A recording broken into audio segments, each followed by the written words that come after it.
I tell you, I would have a therapy session with Mancini and saying, okay, look, I know you're a genius because you brought in Chiesa and he ended up scoring. But my question to him would be, as a therapist, Roberto, what were you waiting for? Your team was struggling with lack of pace, with the ability to actually turn Austria around, to have Austria concerned about you defensively.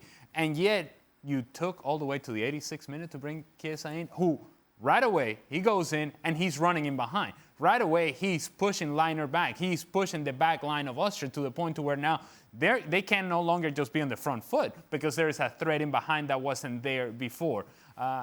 I really think that Mancini gets it right in the sense that these guys make a difference, but I have my issues in terms of how late he made that decision to bring Chiesa in the game. Should he have started? And you wonder if he'll start the next game now, because Chiesa is a player that the Welsh team identified as being a huge thorn in their side in that game. So do you think that he should have started this one? Well, I don't know that he should have started because you can say that Berardi has been outstanding over the course of the tournament. And so what message are you sending the other player that in the first couple of games looked as good as Berardi did? So I don't think starting would have been the answer, but certainly once you notice that the game is turning and that it's getting away from you and that Austria has taken a step forward, you have to put a threat on the field that forces Austria to take a step back. And that didn't happen until Chiesa came on the field. Why do you think he waited so long, Shaka? Or do you think he knew something we didn't? Well, I find it a strange decision for all those same reasons. Now, keep in mind, we are talking about a manager who made a decision that changed the game and they won. But given that we're in the knockout stages of this competition and you wait until the 86th minute to bring on an impact player, it says to me that you plan to win this game in extra time.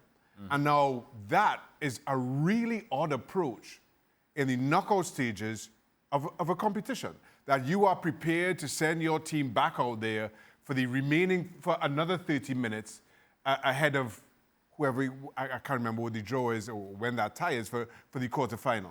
It's in this format of the game, that's a huge risk. Nobody wants to be playing that extra 30 minutes. Nobody wants to be chancing going to penalty kicks. Yet, bringing on an impact player in the 86th minute says you plan to do exactly that. And given how good they were in the group stage and how dominant they were, you would have thought, hey, if anybody's going to take a chance here, it's us. We are the better team. And yet, on that second half, it was Austria that was dominating. It was Austria that was willing to take chances. It was Austria that we were pushing numbers forward. And you're saying, well, this is not the way it's supposed to be. This is upside down. We're thinking of Italy as the new Italy, of Mancini's Italy, and in that second half, there were periods of time where it looks like, this is old school Italy here. And I don't think that this team can thrive being tentative and being passive. That's not who they are at their best. We have seen them at their best, and if they're going to be that, they have to have an aggressive mindset in the attacking half. So what did we learn then, Nedum? Because there was that thinking that, okay, they've stormed the group stages, but what's going to happen when they do really genuinely get tested? So what did we learn from this game?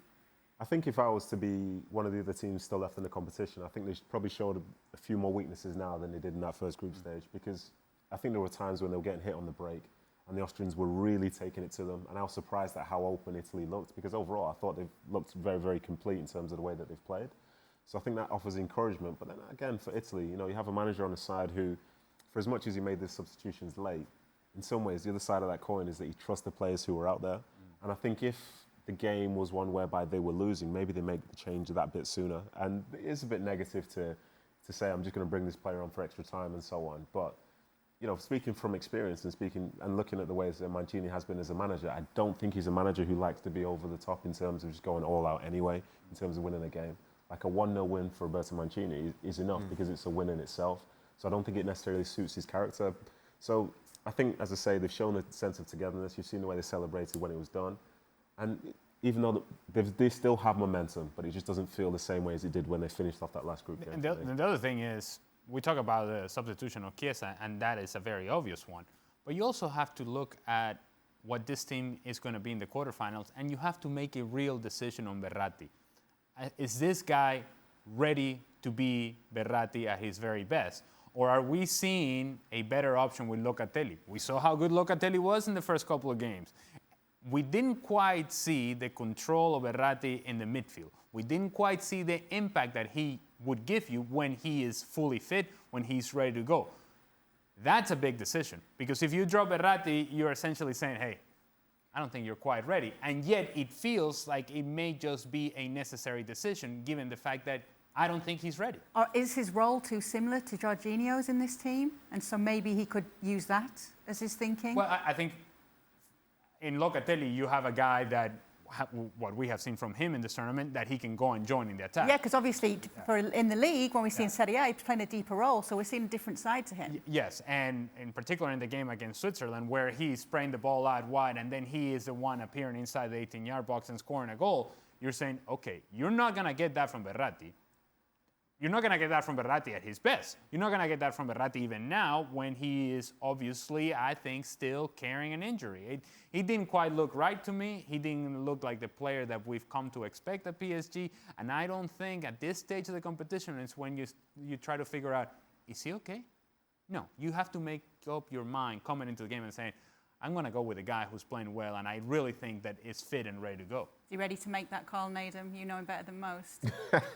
No, I still don't know him that well. I think it's a big call, but one thing which I'm sensing from this tournament is that there's so many really good ball players, but at some level there needs to be a sense of dynamism in terms of maybe going up and getting involved in play or being able to run back and, say, stop attacks and stuff like that. And I think for Italy at this moment in time, if they can control a game, then I think sort of Verratti and Jorginho next side by side is terrific.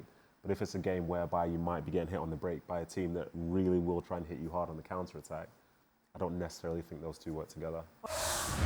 Well, thank you very much for watching ESPN on YouTube. For more sports highlights and analysis, be sure to download the ESPN app. And for live streaming, premium content, and let's not forget as well, ESPN FC 7 days a week. Subscribe to ESPN+.